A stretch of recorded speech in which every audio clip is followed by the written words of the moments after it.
O ChatGPT recentemente introduziu uma nova função, e isso pode ser uma das opções mais úteis já disponibilizadas nele. E se você o usa regularmente, isso vai economizar muito tempo. Deixe-me explicar o que ele faz e mostrar como ativá-lo. Também vou mostrar alguns casos de uso. Essas instruções personalizadas permitem que você informe ao ChatGPT algumas informações. Em seguida, ele salvará essas informações e toda vez que você iniciar uma nova conversa, ele terá esse contexto. Portanto, se você já aprendeu como usar o ChatGPT ou como falar com ele corretamente, dar contexto é a regra número 1. Você deve informar algo antes de fazer uma pergunta, para que ele saiba em que direção seguir. Assim você não precisa ter muita ida e volta. Isso permite que você economize tempo, e toda vez que você iniciar uma nova conversa, ele já terá esse contexto sobre você. Deixe-me mostrar exatamente como funciona. A OpenAI disponibilizou essas opções muito úteis em sua postagem no blog. Então aqui diz: se você não tiver as instruções personalizadas ativadas, perguntar ao ChatGPT quais seriam as 3 coisas mais importantes para ensinar sobre fotossíntese, ele apenas listará essas 3 coisas para você, certo? Mas se você fornecer instruções personalizadas, que basicamente são esse contexto, instruindo o ChatGPT a responder da maneira que você deseja, ele vai pedir para que você preencha 2 coisas diferentes. A primeira pergunta é: o que você gostaria que o ChatGPT soubesse sobre você para fornecer uma melhor resposta? Então você responde: eu trabalho em programas de educação científica para alunos da 3ª série. Portanto, esse é um contexto, e agora ele saberá tudo isso toda vez que você iniciar uma nova conversa.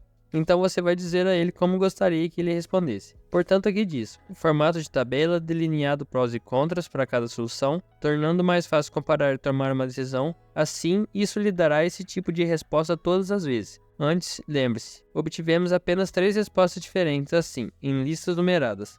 Agora dou a ele algum contexto para que ele saiba de onde estou vindo. Ele sabe um pouco mais sobre mim, e aqui ele vai dar algumas outras ideias. Novamente, tem até 1500 caracteres, então posso levar algum tempo dizendo a ele o que exatamente preciso, o que faço e o que estou procurando. E então diz: como você gostaria que o ChatGPT respondesse? Novamente, tenho mais 1500 caracteres nessa caixa também.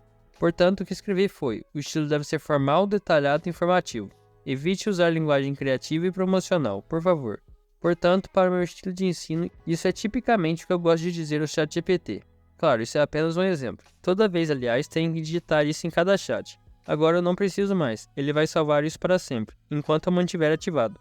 Então vou deixar essa nova conversa aqui e vou pressionar salvar. Então eu salvei isso meu e você pode fazer isso a qualquer momento também, ou apenas desative. Agora meu prompt vai aqui: escreva um roteiro de vídeo do YouTube explicando modelos de linguagem grandes para iniciantes. Agora, antes de enviar, normalmente eu teria que dizer ao ChatGPT com um pouco de antecedência, certo? E ele não se lembraria disso. Ele só lembraria desse contexto, nessa conversa, mas agora ele sempre se lembrará disso no nível da conta. Portanto, qualquer nova conversa terá essas informações. E agora, gerando isso, ele me dá um roteiro muito informativo. Não tem nenhuma linguagem promocional ou algum tipo de metáfora. Agora vamos a mais um exemplo. Desta vez serei outra pessoa. Sou um chefe iniciante, não tenho nenhuma experiência anterior em culinária. Isso será para a primeira caixa. Na segunda caixa, eu vou pedir sempre que ele me dê 3 opções em formato de tabela. Com base no tipo de pergunta que vou fazer, vou salvar isso. Agora eu vou perguntar a ele quais são algumas receitas de comida italiana que posso fazer em casa. E novamente ele vai saber o contexto anterior que eu lhe dei. E veja isso, ele sabe que eu quero em formato de tabela, porque é isso que eu disse que quero. E agora ele vai me dar aqui 3 ideias diferentes de receitas, porque eu disse para ele sempre responder em 3. Portanto, se eu estivesse fazendo isso toda vez, antes da minha primeira pergunta, eu teria que dizer todas essas coisas, certo? Eu teria que dizer que sou um chefe iniciante para que ele fizesse uma versão amigável para iniciantes dessa receita. Eu teria que dizer: faça em formato de tabela. Teria que dizer também: limite a 3. Agora, nunca tenho que dizer isso. Toda vez, dependendo do que estou fazendo, eu volto, altero minhas instruções personalizadas, faço o que quiser nessas 2 caixas. E está pronto. Tudo que você precisa saber sobre essa nova função está explicado aqui. E como um bônus para quem chegou no final, vou estar deixando o link de um site com mais de 300 opções para preencher as caixas. Obrigado por assistir, fiquem com Deus e até o próximo vídeo.